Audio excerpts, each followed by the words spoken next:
welcome back. This is the Poet Is a Human with the Philosopher Dunamis on this week's episode number 32, y'all. Fight for discipline. Please be sure to hit that like button on your way in, and if you like us, consider subscribing to keep up with our episodes on YouTube and give us a follow on X. And Fightcast is here to empower individuals to live healthier, master finances, pursue dreams, and inspire others through self-awareness and global impact. This is for entertainment and educational purposes only, and not financial advice. Shake and bake, Dunamis, what's happening? Oh man, it's been a pretty chill week this week. I have to say, the discipline has been keeping me focused. And like I said, I've got the boys this summer, so I told you that last week. And so every day it's just, we've been pushing ground and then jumping in the swimming pool and just trying to get out there and do things. While I happen to be unemployed, take advantage of that extra time and spend it with the boys. It's been fantastic. How about you? Love that, man. That's great. Yeah, you and the boys have definitely been pushing that ground for sure, bro. Yeah. Everyone's been progressing, so I definitely want to just take that second there, a couple seconds, and just throw flowers at everybody over there because y'all really been getting it in. So, thank you, man. As far as I go, yeah, of course. As far as I go, I'd say it's been chill. It's been chill. As everybody knows, Cozy Chronicles Part 2 is coming out soon, ? So lately, it's been some singles that have been released on YouTube that aren't going on the project. Just having some fun, just experimenting with some production and just doing that old boom baparoo. That's been great. It's also been fun to relax. Man, that's all. I love your new song. I just have to say, the new song's fire. I can't wait to hear more. And so I'm excited, man. I'm just a fan waiting like everybody else. So very cool stuff. Hey, listen, I'm gonna put this on the recording. Dunamis might hear this project before you guys do. Awesome. Well, heck yeah, dude. Of course, I think it sounds great, and I think that maybe even objectively, it could cross some waves. I'm downplaying a little bit, but all in all, I know it's great, and I'm really excited for the people to listen to it. Timing is everything. What we're talking about tonight is going to be completely different, this episode that we're doing, than the episodes we've done in the past, because we're actually bringing RC on the show tonight. And so I'm just excited for us to kick this off and get it going, man. What do you think? I'm super stoked. RC is great. He is a leader in the community. He's definitely embarked on a journey, and he's made his own thing his thing, and he's able to share that with everyone too. So yeah, definitely a true embodiment of a leader. All right, Dunamis, I'm gonna go ahead and do the honors here, because this next person that we're about to introduce, we're gonna have give him the Ric Flair one time. Heck yeah. All right. Because even that doesn't even do it justice. But introduce him, ladies and gentlemen. You're talking about X-Pro Gamer, one of the co-founders of the Listening Room, independent label owner, pro bong ripper, chronic caviar extraordinaire, one hand boss. Come on now. Come on. I can still clap. Aquamarine, Andrew Donovan, RC, ladies and gentlemen. Anything but broke, dang it. Come on now. Yeah. We're here. You don't like it, find us. All three of us. Yeah. Throw some green hearts in there. Throw some green hearts in the box for the legendary Andrew Donovan, ladies and gentlemen. Great to have you, man. Hey, thank you for having me. Awesome, Andrew. Hey, tell us about yourself, man. Hey, what are you doing right now, and how are you feeling, brother? Man, I'm doing great. No, I really am happy to be here. You two are just fucking have been killing it. You both are leaders and pillars in the community. So it feels great to finally be here with y'all. Man, for myself, I've just been on that music grind, you know. I've been making music independently. I started producing, as Izzy said. I co-founded also my label, JDI Records, with my homie. We grew up, we went to elementary school together. And that's where we really learned how to just create music and produce. So we were doing that, man, for 8-9 years total up until this point, man, of just learning to produce, mix, engineer, master, sound engineer, actually record, write, just the whole process, man. And I'm releasing music. I've been educating artists for a minute as well. So I'm just at the point now where I'm releasing my own music, learning how to promote, share, connect with others. And that alone has been a fun journey. That type of servicing the people, man, that just introduces a whole other dynamic of what you're doing with your community, and just that level of knowing and the processes that you've had to undergo and the disciplines that you've had to maintain, throughout this journey. Man, I know, like, in this industry as an artist, man, we're riding on a boat and you're on the water. It's inevitable. You don't really get solid ground in this industry, man.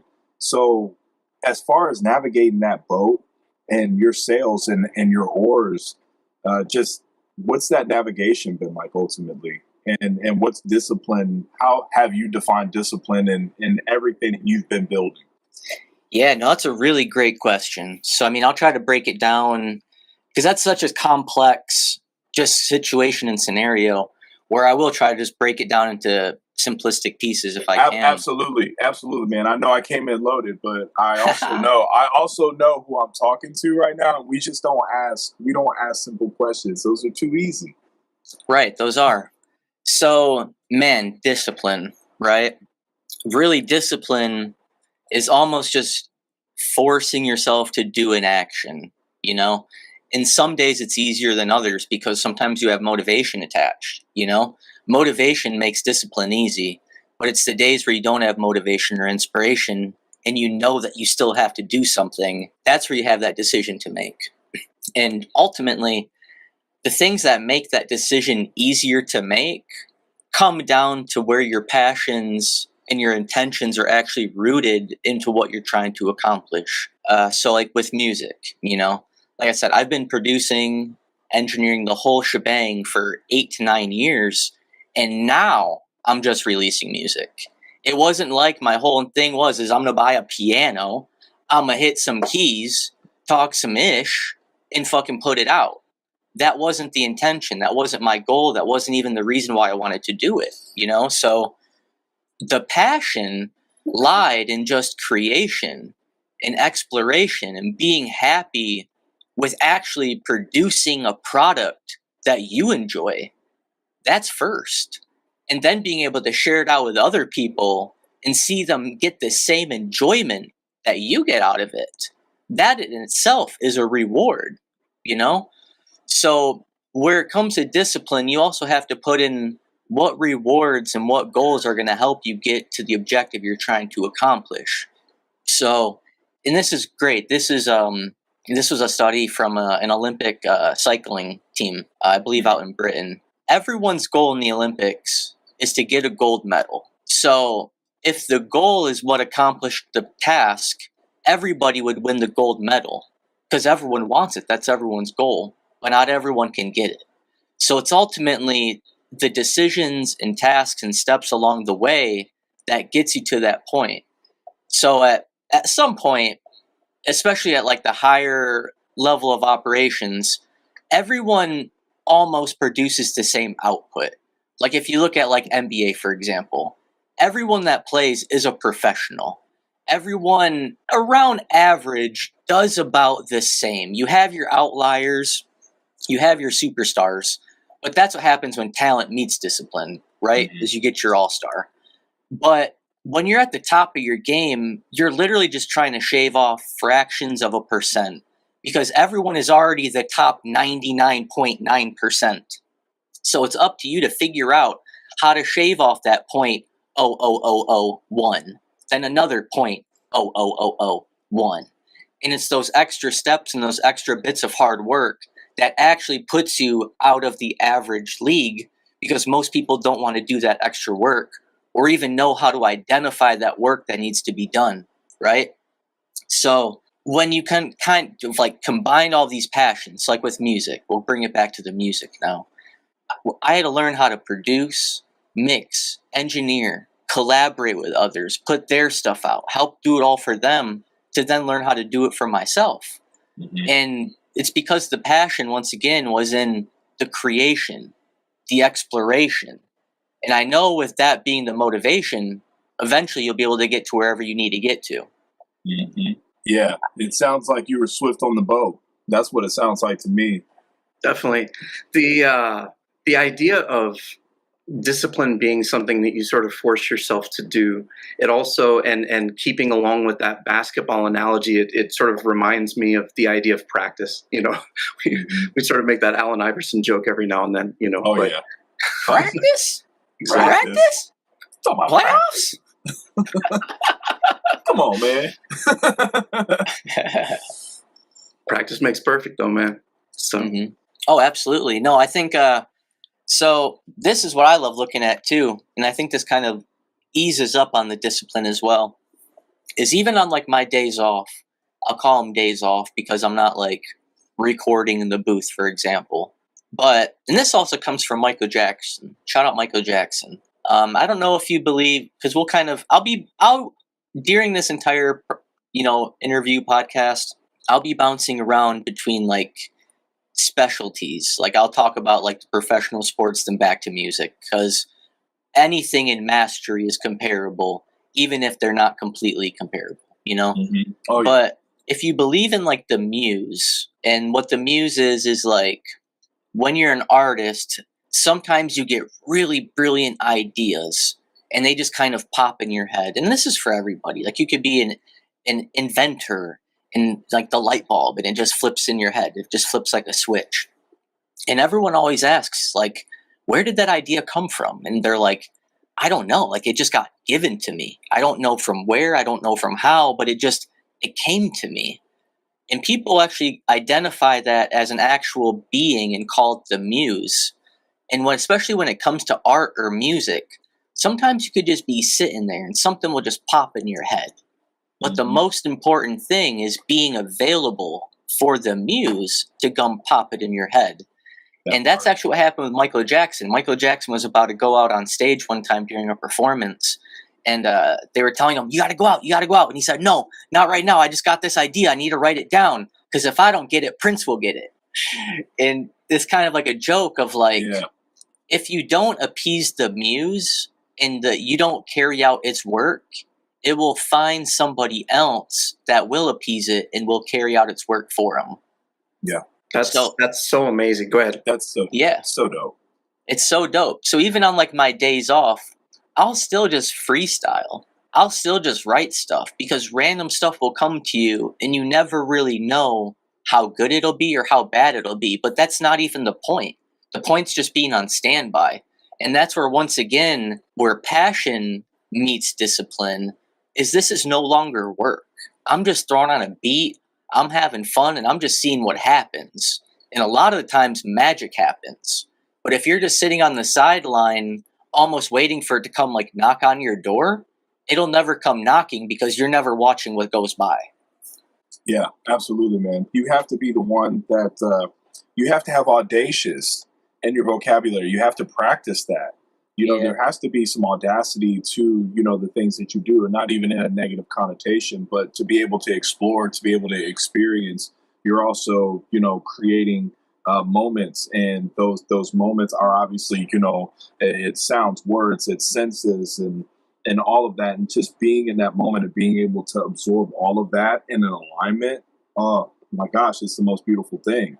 And the muse is, I think for me personally is living life itself, and just having that opportunity to stand still and be on standby.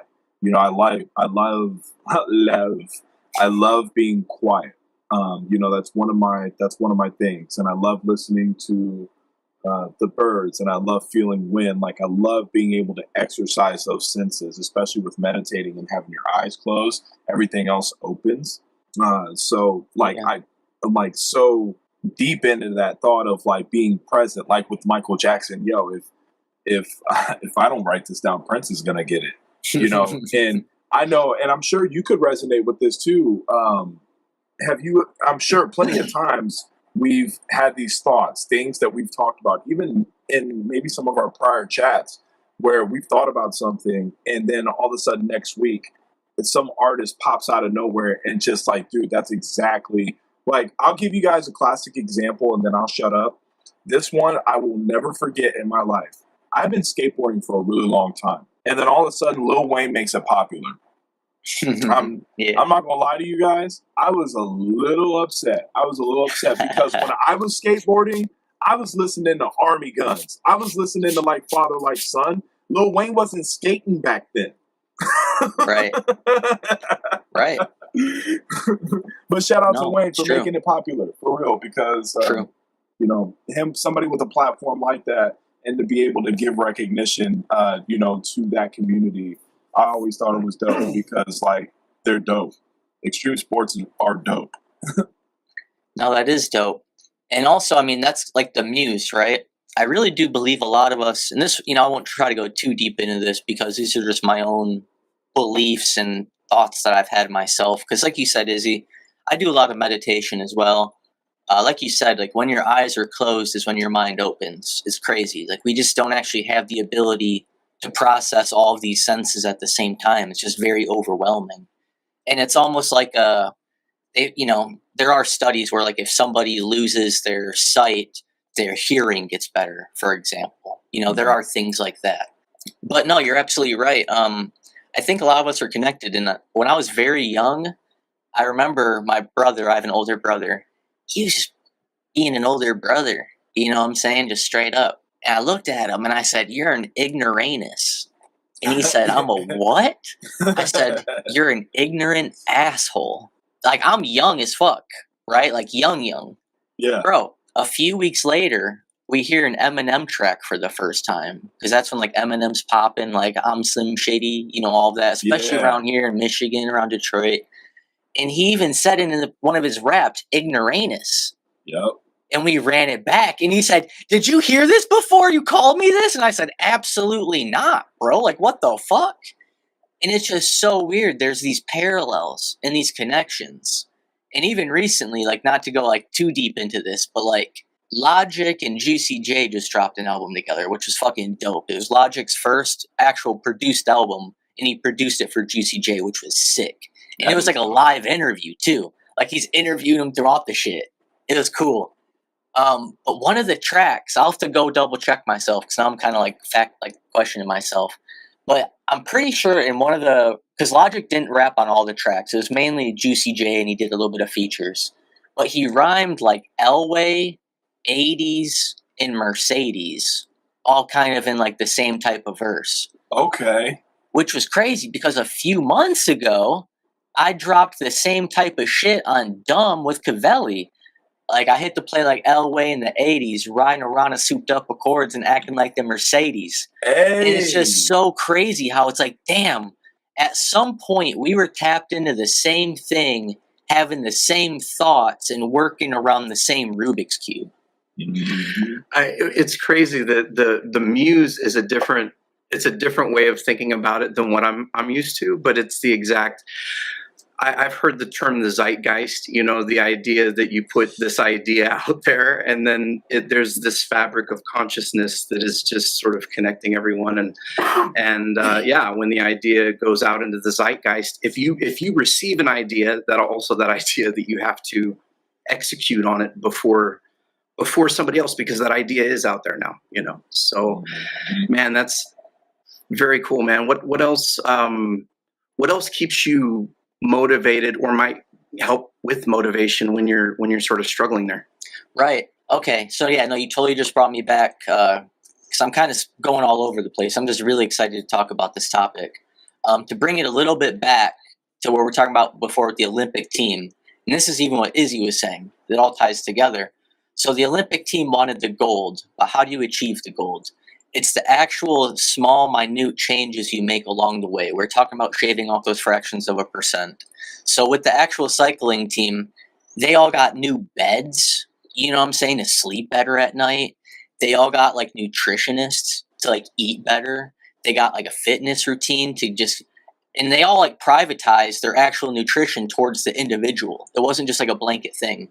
And it's like what Izzy said about just like living life, right? And when you make all of these small changes and you just better yourself in whatever things it is by just fractions of a percent, those are the actual changes you need to actually go over the hump and get the gold medal. So, like for Izzy, recharging in nature, feeling the wind, the sun against your skin, the birds chirping, maybe the waves are just silently rushing throughout the day, just calming yourself. That brings you to the point that you need to get to perform at your peak potential. And that's what gets you the gold medal. Those are the important things. So that's what motivates me, man. And I almost, it's like the one meme of like the guy digging through the dirt, trying to get like the gold on the other side. And it's like one guy, it's like one dig away, but he turns backwards. Then the other guy goes all the way and gets it. I've always had this thing in my life, man, where I get to that 99.9%. And for some reason, I'll go on to like the next thing or whatever. When it's really, I already got it. And I just didn't really realize it, you know? So that's what motivates me, man, is every time. And that's why I just try to stay just sharp all the time, man, because that's just the way I found out personally, the universe works, man. Weird things just happen all the time, you know, and especially in my location. I'm a huge Big Sean fan, and I always share this story just to speak it into fruition wherever I can, man. But I can just imagine, bro, because we're all just normal ass people. We're all human beings on this planet. Big Sean gotta go get groceries. Maybe he out and about in my area, stops by, get some groceries while I'm getting some groceries, and it's like, oh shit, Big Sean, like shit, I'm wearing your shirt this day. Like you never know. Be like, hey man, I appreciate you, and I could be like, hey man, you know, you've been such an inspiration. Like here, can I play you a quick something right there, you know, or can I, you know, spit you a quick something? And I'm sure he gets it all the time, and I'm sure it's fucking annoying. You know what I'm saying? But I'm also sure he could be like, yeah, man, you know, you got like 30 seconds, like 15 seconds, whatever it is. I'm gonna be ready. I am ready. I will spit the sickest fucking shit. I'll say, all right, you want a freestyle? You know what I'm saying? I'll go in. You know what I'm saying? He'll be like, all right, yo, here's my number. Like, hey, what you doing tonight? Swing through the stoop, whatever it may be. And that's just how this world works. So honestly, man, it's hope. I was thinking about this all morning because I knew you're going to kind of ask, like, what's the fueling factor? It's hope of the unknown, because truly, you never know what's going to happen. And it all starts changing that idea and perspective in your mind, because a lot of people ultimately are afraid of failure. And it's not like, oh, you get like an F on the test, like type failure, because that type of rejection is like very in your face. That's very like A plus B equals fucking failure.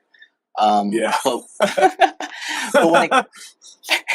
but when it comes to this type of shit, it's not really so in your fucking face, you know? So that's almost like my biggest fear. But that's why I'm excited for the unknown, because I know when something like that happens, I won't fail and I will succeed. But most people don't have that in their mind because they don't think they can. And I really think this comes from gaming. You know, shout out Izzy with that beast intro, ex-pro gamer. Man, there were like my 2 hot seasons in a row where I was probably like at my peak. And there's this reporter, shout out Sapphire. Her herself was an actual female pro gamer. She was a beast. Shout out Sapphire. She was doing awards for the league. The league was called ESEA, like esports entertainment, some shit like that. I forget. But she was doing awards for like 2 seasons in a row. And I actually got the Bruce Willis Award. And at first I was like, the fuck is a Bruce Willis award? Die Hard. Huh? Yeah, what? Die Yeah, Hard. for Yeah. real. Fucking Die Hard. I had the most clutches regular season and postseason. I had the most clutches 2 seasons consecutively. And that just means I was like the most clutch player. Because, and this kind of comes into like the importance of a team when it comes to just like building and executing, right? Counter-Strike was a 5 versus 5 game. It was a team game. And everybody, especially on my team, we were all fucking pros, man. And some people are just better at some positions than others. And in Counter-Strike, there were different roles. You know, I was an in-game strat caller, so I was kind of the leader. And because of that, I would more than likely carry, it was like the bomb. So it was like almost the counter-terrorist versus terrorists was like the game. The terrorists had to plant the bomb. The counter-terrorists had to defuse the bomb. That's just the main objective. But I would always carry the package and be the decision maker of like, yo, this is where we're going to end up at. This is how we're going to win the round type shit, you know? And it was up to my teammates to be able to carry that plan out. So, you know, some people were super fucking good with the sniper rifle where they'd be able to just pop out 180, ba-pow, no scope. We in the sight, baby. I had another dude who was just crazy with the rifle, bro. He'd just like, boom, headshot. And it's just like, all right, you're the entry fragger, dog. I don't want you in the back throwing grenades. I want you in the front with the guns, you know? So everyone had a super specific role that they needed to carry out, and we were able to carry out those roles at a very high level, which is why as a team we were able to accomplish so much. But I was in the position where, like, I was really good at sniping. Like, me and our sniper would go toe-to-toe. I wasn't the best at entry fragging, but I could. Like, I was really good at working angles. But I was just so good at deciding where to plant and how to defend. And a lot of it came down to I would make decisions that people were too afraid to make, especially when it was high stakes. The higher the stakes, the more people would crumble because they're too afraid to fail. So if it was like a playoff round or maybe like the game-ending round or maybe overtime, you know, everyone would be too afraid. And that's when I would peek out and shoot them and get them off guard or do something they wouldn't expect. And everyone would always say, that was so stupid. That was so stupid. But guess what? It worked every single fucking time because I would make the play that you were afraid to make. And I was confident and proficient with my skill set to know that I was able to carry that out. And that's why I was able to get the most clutches throughout the seasons in a row, you know? And like you said, like, it comes down to, once again, the passion. I wasn't worried about winning. Winning wasn't my goal. It was what can I do in the moment to achieve what I need to accomplish. And when, like you're talking earlier, Dunamis, about putting chaos in order, as soon as you can start breaking down pieces in your life and playing these moves like chess pieces, that's when you start seeing these big things start happening. Absolutely, man. Oh my God, bro. Yo.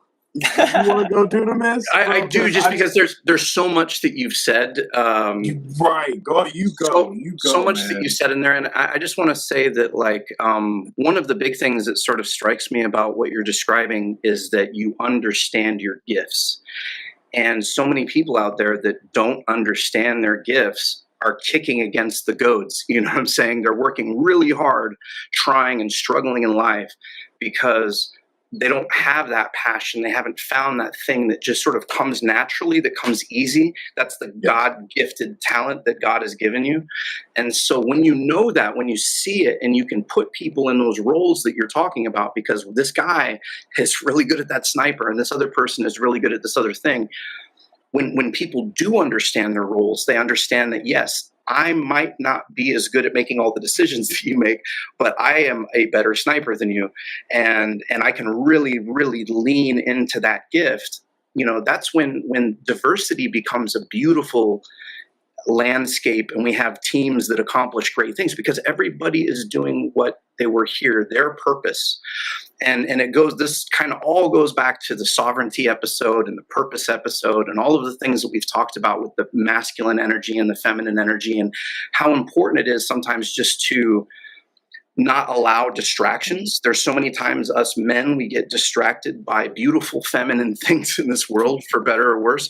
And it takes us off of our purpose. But when we're on our purpose, like, and we understand our gifts and we're focused on that, that's when really, just like the Bible says, all these things shall be added unto you. You know, all the good things come as a benefit, their fruit. It's a byproduct of the discipline and understanding your gift and having your focus in the right place. So go ahead, Izzy. Sorry.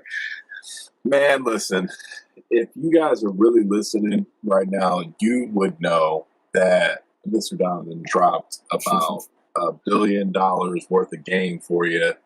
And I was walking behind him the whole time, and I just had a big old bag in my hand, and I was just, I'm rich. I got S&P 500 index funds all locked right now, bro. And I'm just going to compliment more of what you spoke on Dunamis and everything you said, RC. The fact that, and this is the part where this is so minute, but it is the most important thing. Think about it like a switch, right? It's a switch. That it's an on and off switch. And I'm not going to get too crazy with this bad boy, but you have kept that switch on with your mindset. There is no off switch with this at all. And even what you said earlier, it just complimenting what it means to walk by faith and not by sight. And knowing that there is going to be that opportunity where you are going to be either at a grocery store, a farmer's market, or wherever. It doesn't matter. Either way, there's going to be a moment where you and Big Sean are going to encounter each other, and there is going to be that moment. And I reside with that so much, man, because truth be told, you got to be a little, and I don't even want, because honestly, man, I don't even want to say kooky, crazy, or whatever, or it is, but you've got to have that imagination. There's got to be a thought process, you know? I think abstract can even be used negatively, but abstract defined in its entirety is the best way to put it. You know, there has to be an abstract realm of that, because if you're not thinking that way, how are you going to at least manifest it to then formulate a plan to then have this process, right? Like, why wouldn't we think that we're going to be on stage with on a stadium and it's sold out? Why wouldn't we think that we're not going to be over in Europe? Why wouldn't we think that we can have quiet days? Why wouldn't we think that we can have peace, right? Right. And you have consistently told, like, in every second of your life, said, nah, dog, that switch is on, bro. That switch is on. Right. No, and a lot of it goes into it. So I'll just kind of stay on the video games for a second, man. Because like I played Counter-Strike, man, for like 15 years, like straight up. Like when they say it takes 10 years, and when I say 15 years, bro, I mean from like age 9 to like 25, 24. So 15, 16 years. So, bro, I didn't go to parties. I didn't like hang out with friends. I always chose every day to practice, to deathmatch, to just watch demos, because I was so into it and I was so good at it. You know what I'm saying? And that's not to just like ride my own dick, but it's because of all of the years of playing, taking it serious, being disciplined, losing a lot, failing a lot, getting my ass fucking kicked a lot to learn how to not get your fucking ass kicked. You know, it took 15 years, you know, and just the whole journey, man. And like what I found out, and this is what, you know, we're just breaking chaos down into order, you know, and figuring out how important goals are, right? And I was able to kind of do this from after the fact, just kind of looking and reevaluating everything, of ultimately why did I like why Counter-Strike? Like why like what was it? You know? And because this is where having even like one hand comes into play. Is especially at that time, man, when I was 9, that would have been 1999. You know what I'm saying? That was before Y2K. We had modem fucking dial up. I had to wait in line to download a file. I don't know if y'all remember that. It's called like FileFront or something like that. And it was like a 28, 30-minute Yeah. queue just to download a file that would take another 30 to 45 minutes to download. Mhm. And you're staring at the thing the whole time, bro, because if that disconnects, you're restarting the line. You know what I'm saying? Like, nobody call. The line is busy type vibe. But like, it's back at that time in that day, nobody knew I had one hand. Like, that was just so obvious. There were no webcams, there was nothing like that. So I was just playing and competing with people that just figured I was the exact same as them, you know? And what I learned is like that actually just gave me confidence in myself, in my abilities, and able to execute, you know? And there would even be time, like, I think that was the ultimate motivator and driver for me.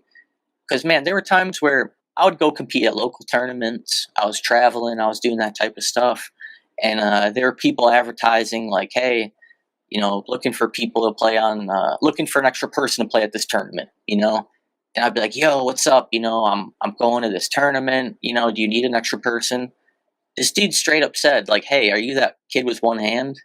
And I'm like, yeah, bro, like, that's me. He's like, nah, I don't want you on my team then.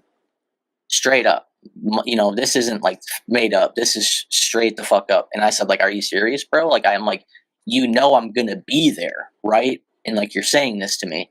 He said, yeah, I don't give a fuck, bro. Good luck. Literally. And I was like, all right, man. So I literally put together a fucking team with just random people, which now became like my homies. Some other people I don't talk to, just random people. Never played with them before, bro. Showed up to that LAN, bro. I might have played like the best match of my life on that fucking match, bro. Awesome. And I was just shit talking them. And I don't want to say I feel bad, but just looking back now, I can at least acknowledge that I went a little hard, you know? Well, bro, every round, I'm like, what happened to your hands? I got one hand still. Yo, what did you say before? Like every round. My teammates were even just like, damn, like, just let them cook. Because like every round, so it's a 5 versus 5 game. Every round, I killed at least 3 to 4 of them. Every round. By myself. My God. So during the first half, because like halves are 15 rounds and then it switches, and then it's first to 16 wins. In the first half, I dropped something that they call a 30 bomb, which is getting 30 frags, which some people don't even do an entire match. I did in the first half. Completely shit on, you know? Goodness. So just kind of like, there's all these little things that always happen on your journey, you know? And it's just like, what are you going to do with it at the end of the day, you know? And for me, it wasn't even about being like the best or the number one or the this or the that. I really didn't give a fuck. Like I said, looking back, it was mainly just like, how good can I be with one hand? That was literally like the root of my motivation. And I figured out I could get to the fucking top. I figured I could be the best. That's what I found out. And that's through hard work, practice, discipline, a competent team that everyone trusts, brotherhood, you know what I'm saying? Sacrifice, overcoming adversity, all of these things. But the goal wasn't being the best. The goal was being the best that I could be. And I think that's where a lot of people fall short on their goals. Because once again, everyone wants the gold, just like the Olympic team. But not everybody can get the gold. So it's not necessarily the goal that gets you what you want, but the things along the way that get you to that place to get it. I've got 2 questions, and I caught the ghost listening to RC, bro.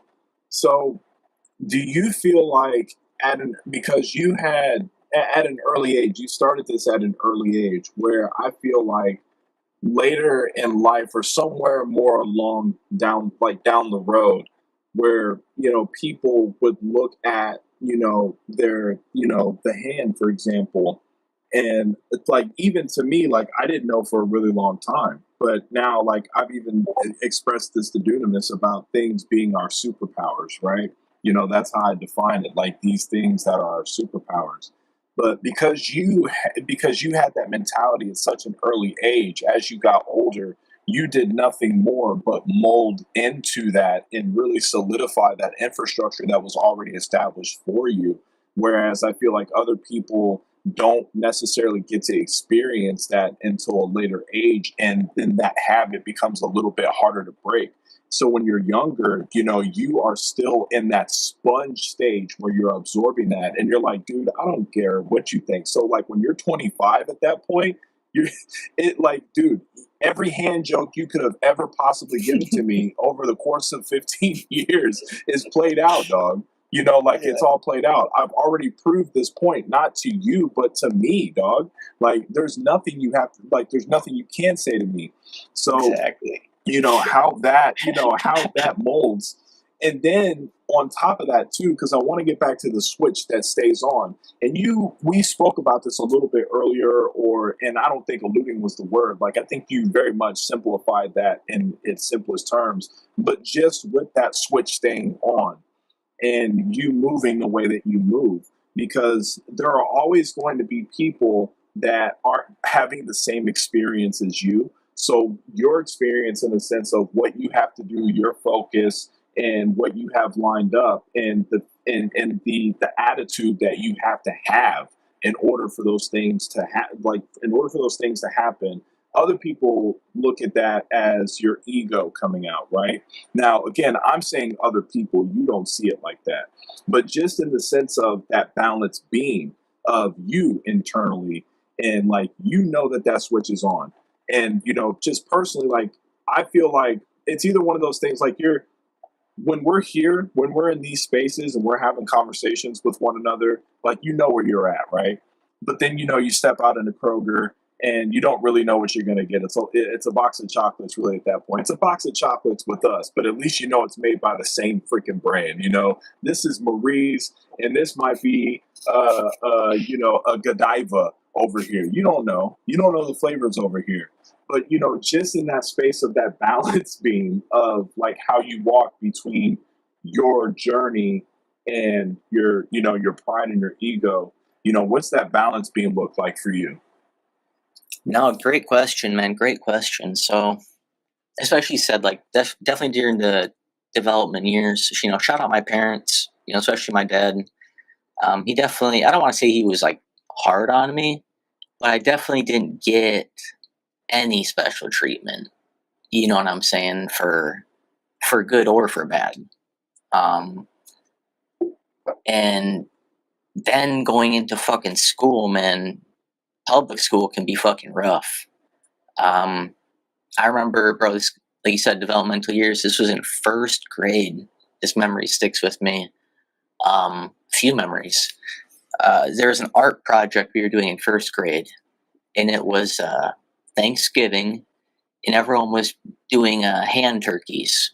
Oh, so that's where you trace the Yeah. hand to make the turkey, and it's got the feathers and type Oh, shit. yeah. And I told my teacher, I was like, hey, like, I can't do it. Like, how, if I got my hand down, my other hand can't grab a goddamn pencil. Like, Right. And she said, like, hey, like, don't worry about it. I'll give you a passing grade anyways. And I remember, like, thinking in that moment, like, this is some bullshit. The fuck you mean you'll just give me a passing grade? Like, fuck that shit. So I went back to my seat and I traced my fucking nub hand. You know what I'm saying? And I held it up and I told everyone, I said, hey, I got a hand grenade turkey. And everyone thought that shit was funny. That's awesome. So That is awesome. I remember just like learning, like, man, getting shit just like given to you because like you're disabled or just for whatever, it feels very shitty because it lowers your actual sense of worth, ultimately. And I was able to detect that at first grade. And then just people used to always call me self-pity boy throughout elementary school, because like if I like taught like and mentioned anything about my hand, people would just say, "Oh, here he goes again, self-pity boy." And I'm just like, "What the fuck do you mean self-pity boy?" And they're like, "Yeah, you're just trying to make us feel bad for you." Like that was literally how I was being like perceived by all of my peers throughout elementary school, you know? And it would even go to like on recess type shit where like they wouldn't throw me the ball if we're playing football. Like I love playing football, bro. I love being the wide receiver because I would just outrun motherfuckers. And him with the just be gone, bro. Just which way am I going? Gone. You know, they're like, God damn, he's got feet. He ain't got hands, but he got feet, you know? And I feel like sometimes like they would intentionally whip the ball at me just to make it even more difficult, so I would drop it, you know? Yeah. And because of that, they just wouldn't throw me the ball, because why are they going to throw the ball to the kid who doesn't catch it, you know? So just all of these type of things, you know, this, you know, answering about ego, it really beat my ego down a lot, you know? Which is why I think I gravitated so heavily towards Counter-Strike, because online nobody knew this about me. And then I was able to build my ego up there, you know? I was able to become this RC character, just fucking dunking on people, bro, making clip of the weeks, bro, just 1v5ing, bro, just acing on you like it's nothing. But nobody fucking knew I had one hand. So I was able to actually build up an ego online and actually become this persona of this big dog, you know? It was actually pretty crazy, you know? I had a huge ego. I mean, I still do. I mean, you never lose your ego. But I definitely took a large, they call it a heroic dose of, you know, psychedelic mushrooms. Yeah. I don't know, it might have been like a quarter ounce. I was shrooming. And I remember, bro, like I literally teleported to another dimension, universe, wherever it was, bro. I was like in outer space, and I felt like I was either just on like a giant spaceship, but it's almost like the spaceship was a planet, or like the spaceship was the universe type shit. Yeah. And I was with these giant entities and beings that obviously weren't from here. I don't know. There's either like 5 or 7 of them. Can't remember. But they're all busy. You know what I'm saying? They're all doing other shit. And I think this was out of like one of the Marvel movies.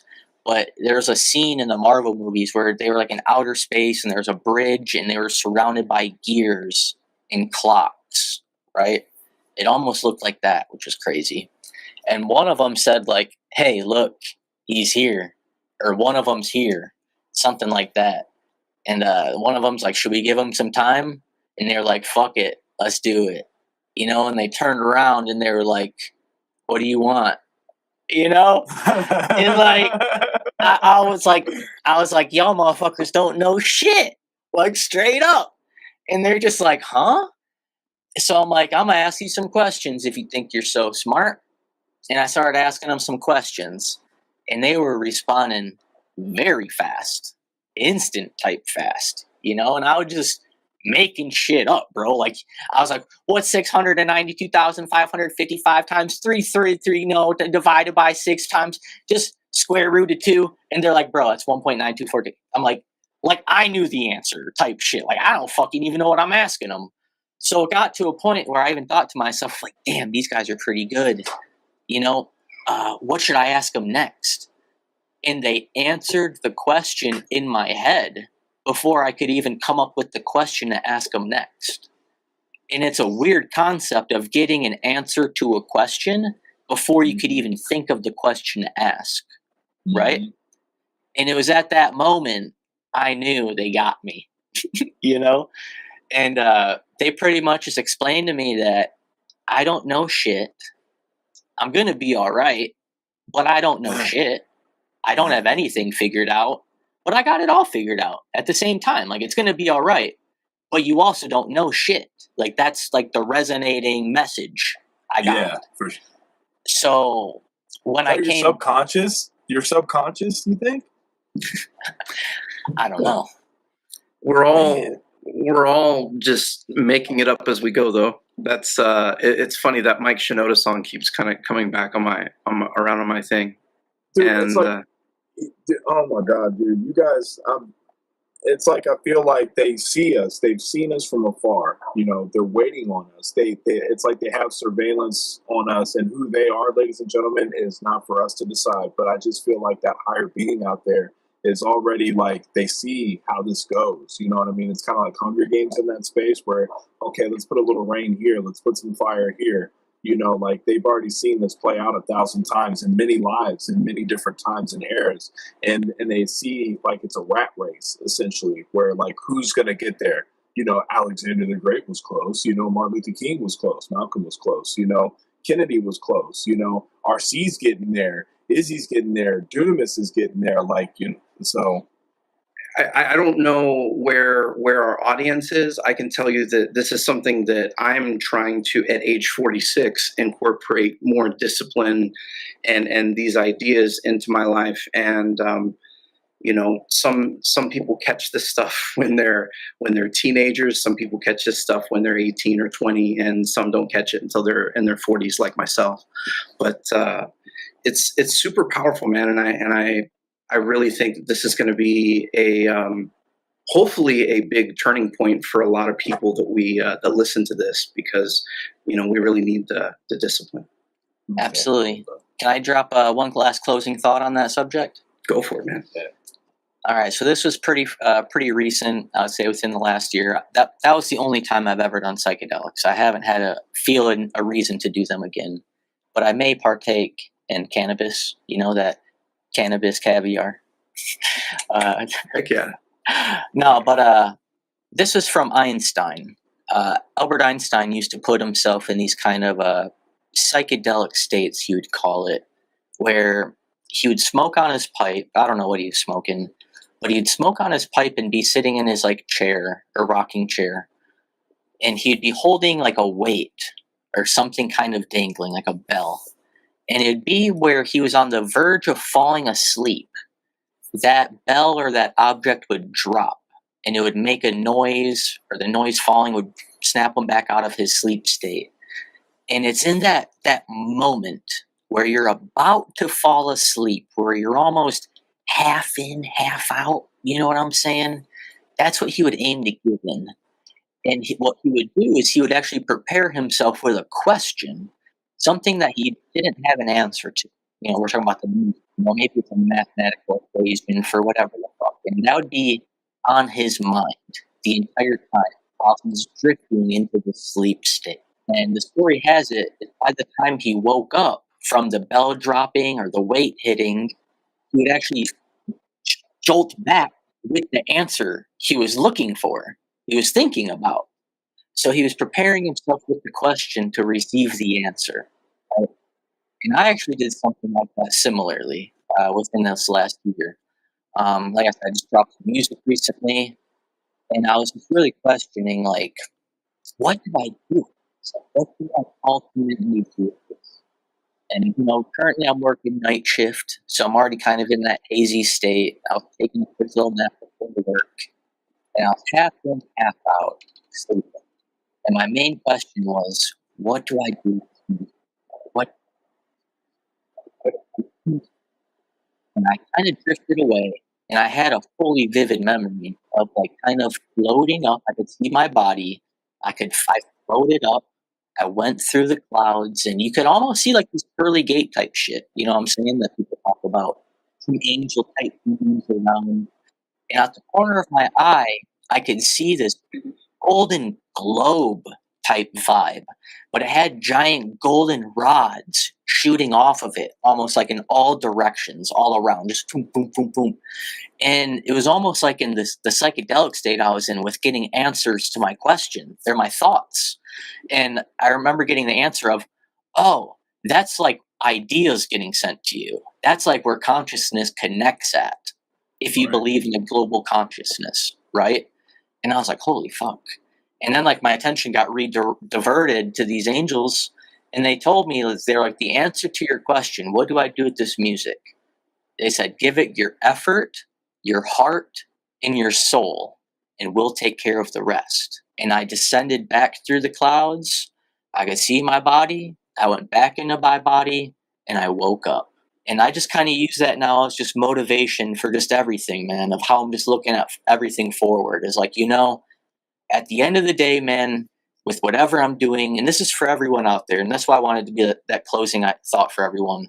Whatever you're pursuing, whatever you're trying to achieve or you're working towards, just truly give it an honest effort. Don't bullshit yourself. Give it an honest effort. Give it your actual heart. Love what you're doing. Put a piece of you into it. And that's a piece of your soul, because that's a piece of you that will live on into whatever you're pushing forward. So if you do those three things, a positive outcome or whatever you're trying to get to most likely will arise. So I just hope peace and wealth for everyone. Awesome, man. Hey, that's wonderful. And again, thank you so much for taking the time, RC. I mean, I feel like we're blessed to have the friends that we have that share things with us and with our audience. And, it's wonderful, man. Thank you so much. Yeah, no, thank you. I'm guys. a trillionaire. I'm a trillionaire now. Thanks for the tips. Awesome. My head is officially off the top. It's gone. It's gone. Shout out to RC, man. Thank you. Namaste. Bless you for taking the time to come over here and chat with us. And so much of the spiritual things that he talks about, like what really struck me, I think a lot about it is you can discuss different ideas or theologies, but what he brought was his experience. He told us, what he's lived, what he's gone through, and it's a great story. I think it's something that we can all learn from. So, 1000%. I think this was a great week. I think we're growing, we're learning, and I just can't wait to do this again, man. 1 week at a time, and I'm sure the next week's episode will come to us in a dream. I think so. We'll never give up the fight, brother. Never give up the fight.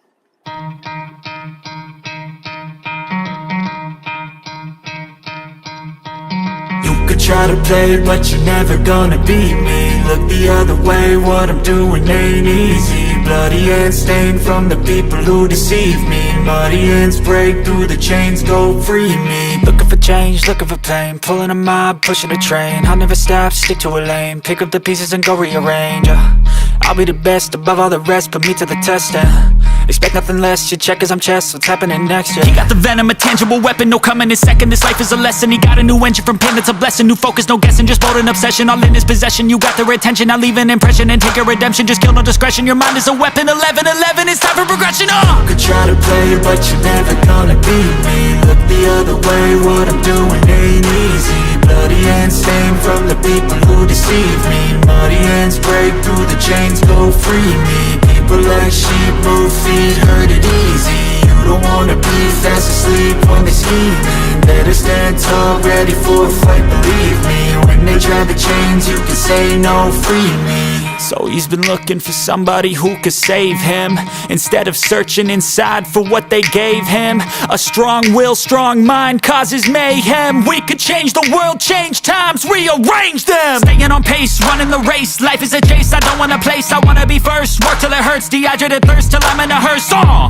High ambitions in the right mind can take you so far. It's like you lived a few lifetimes. Take off, I'ma break off from the weak minds. They can stay soft, you can change lives, you create thoughts. Never waste time, you got one shot, you got one life. Better pop off, what do you like? Make a dream job, no 9-5, no mean boss. Just my life and free thoughts. You could try to play, but you're never gonna beat me. Look the other way, what I'm doing ain't easy. Bloody hands stained from the people who deceive me. Muddy hands break through the chains, go free me. People like sheep move feet, hurt it easy. You don't wanna be fast asleep when they scheming. Better stand tall, ready for a fight, believe me. When they drag the chains, you can say